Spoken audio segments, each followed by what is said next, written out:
अस्सलाम अलैकुम। कभी सोचा है कि पाकिस्तान की असल पहचान क्या है? देखिए, ये सिर्फ एक मुल्क का नाम नहीं है। ये तो ज़ुबानों, लिबासों और त्योहारों का एक ऐसा खूबसूरत गुलदस्ता है जहाँ हर फूल अपनी अलग पहचान रखता है। तो चलिए, आज मिलकर पाकिस्तान की इसी रंगारंग सकाफत को समझते हैं जो हम सबको एक कौम बनाती है।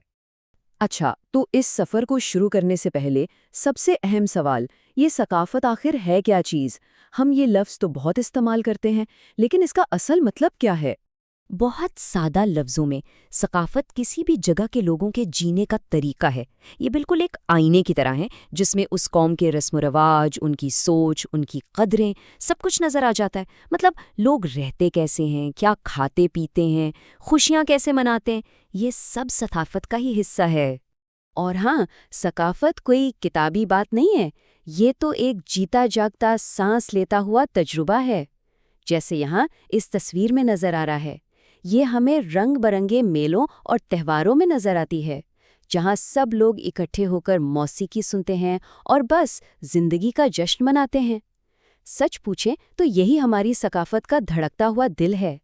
तो खुलासा ये हुआ कि सकाफ़त इन सब चीज़ों का मजमूआ है। हमारा फ़न, हमारे त्योहार, हमारी रिवायतें और वो सारी अच्छी बातें जो हमारे बड़ों से हम तक पहुंची हैं। चलें, अब सकाफ़त के एक बहुत ही अहम हिस्से की तरफ बढ़ते हैं, और वो है पाकिस्तान की ज़ुबानें। ये सच में एक गुलदस्ते की तरह है, जहाँ हर फूल की अपनी अलग ही खुशबू है, अपनी अलग ही पहचान है। यहाँ न एक बहुत ही दिलचस्प बैलेंस है। एक तरफ तो है उर्दू, हमारी कौमी ज़ुबान, ये हम सबको पूरे मुल्क में जोड़ती है, बिल्कुल एक धागे की तरह। और फिर दूसरी तरफ हैं पंजाबी, सिंधी, पश्तो, बलूची। ये वो ज़ुबानें हैं जो हर सूबे की अपनी ख़ास पहचान है, जिनमें सदियों पुरानी कहानियाँ और शायरी छुपी हुई है। ज़रा सोचिए तो, उर्दू के अलावा भी मुल्क के कोने कोने में कितनी ही मीठी मीठी बोलियां हैं जो बोली और समझी जाती हैं। यही चीज़ तो इस धरती को ज़ुबान और अदब के मामले में इतना अमीर बनाती है। और ये बात इस ताल्लुक को क्या खूबसूरती से बयान करती है कि उर्दू हमारी कौमी ज़ुबान है जो हमें मुत्तहिद करती है, लेकिन हमारे सूबों की मीठी ज़ुबानें हमारी मिट्टी की खुशबू हैं। वाह, मतलब कौमी ज़ुबान हमें जोड़ती है, लेकिन इलाकाई ज़ुबानें हमें हमारी जड़ों से, हमारी मिट्टी से जोड़े रखती हैं। अच्छा जी, तो ज़बानों की बात तो हो गई। अब चलते हैं सकाफ़त के एक और बहुत ही रंगीन पहलू की तरफ, यानी हमारे लिबास।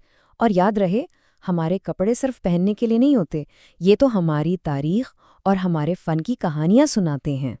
ज़रा इस तस्वीर पर नज़र डालें। यहाँ मुल्क के अलग अलग इलाकों के रिवायती लिबास दिखाई दे रहे हैं। कितना फ़र्क है ना। हर लिबास अपने इलाके के मौसम और वहाँ की रिवायतों की कहानी सुना रहा है। ये सिर्फ कपड़े नहीं हैं, ये हमारी पहचान का एक जिंदा सबूत है। और ये देखना कितना दिलचस्प है कि हमारा लिबास इलाके के हिसाब से कैसे बदल जाता है। शलवार कमीज तो जैसे हमारा कौमी लिबास है जो हर जगह पहना जाता है, लेकिन वहीं सहराई इलाकों में घाघरा चोली के रंग नजर आते हैं, और ठंडे पहाड़ी इलाकों में खूबसूरत कढ़ाई वाली गरम शालें। हर लिबास वहाँ के माहौल और सकाफत की पहचान है। और ये बात 100% सच है। हर धागा, हर रंग, ये सिर्फ डिज़ाइन नहीं है। इनके पीछे हमारे कारीगरों की मेहनत है, हमारी तारीख है, और वो कहानियाँ हैं जो नस्लों से हमारे साथ चली आ रही हैं। चलें जी, अब बात करते हैं हमारी सकाफ़त के सबसे पुरजोश और जिंदा दिल हिस्से की, हमारे त्योहार। ये वो वक्त होता है जब सारा मुल्क मिलकर खुशियाँ मनाता है और अपनी रिवायतों को एक नए जोश के साथ जिंदा करता है। पाकिस्तान में त्योहारों के भी अलग अलग रंग हैं। एक तरफ तो ईद जैसे मजहबी त्योहार हैं जो हमें रूहानी तौर पर एक दूसरे से जोड़ते हैं, और दूसरी तरफ है सकाफती जश्न जैसे शंदूर का पोलो फेस्टिवल या सभी का मेला। ये हमारी मुकामी रिवायतों, खेलों और फन का जश्न है। और ये तो बस चंद नाम हैं। हकीकत तो ये है कि साल भर पाकिस्तान में कोई ना कोई त्यौहार मनाया जा रहा होता है, और हर त्यौहार अपने साथ नए रंग लाता है, नई खुशियाँ लाता है, और सबसे अहम बात, लोगों को एक दूसरे के करीब लाता है। तो हमने ज़बानों की बात की, लिबास देखे और त्योहारों का जिक्र किया। इस सारे सफ़र के बाद हम एक बहुत अहम नतीजे पर पहुंचते हैं। आइए अब इन सब रंगीन धागों को एक साथ जोड़कर देखते हैं कि कैसी तस्वीर बनती है। تو پھر سوال یہ ہے کہ زبان، لباس اور جشن کا یہ سارا تنوع، یہ سب مل کر آخر بناتا کیا ہے؟ اتنے سارے الگ الگ رنگوں کے باوجود ہماری ایک پہچان کیا ہے؟ جواب بہت سادہ ہے لیکن بہت طاقتور ہے۔ یہ سب مل کر بناتے ہیں ایک قوم، ایک شناخت۔ اور یہی تو ہماری سب سے بڑی خوبصورتی اور ہماری طاقت ہے کہ ہم پنجابی ہیں، سندھی ہیں، بلوچی ہیں، پختون ہیں، لیکن ان سب سے پہلے ہم پاکستانی ہیں۔ یہ ساری ثقافتیں جب ملتی ہیں تو ایک مضبوط اور متحد قوم بنتی ہے۔ تو آخر میں جو سب سے اہم بات ہمیں سمجھنی ہے وہ یہ ہے کہ یہ فرق ہمیں الگ الگ نہیں کرتے، بلکہ یہ ہمیں اور زیادہ مضبوط بناتے ہیں۔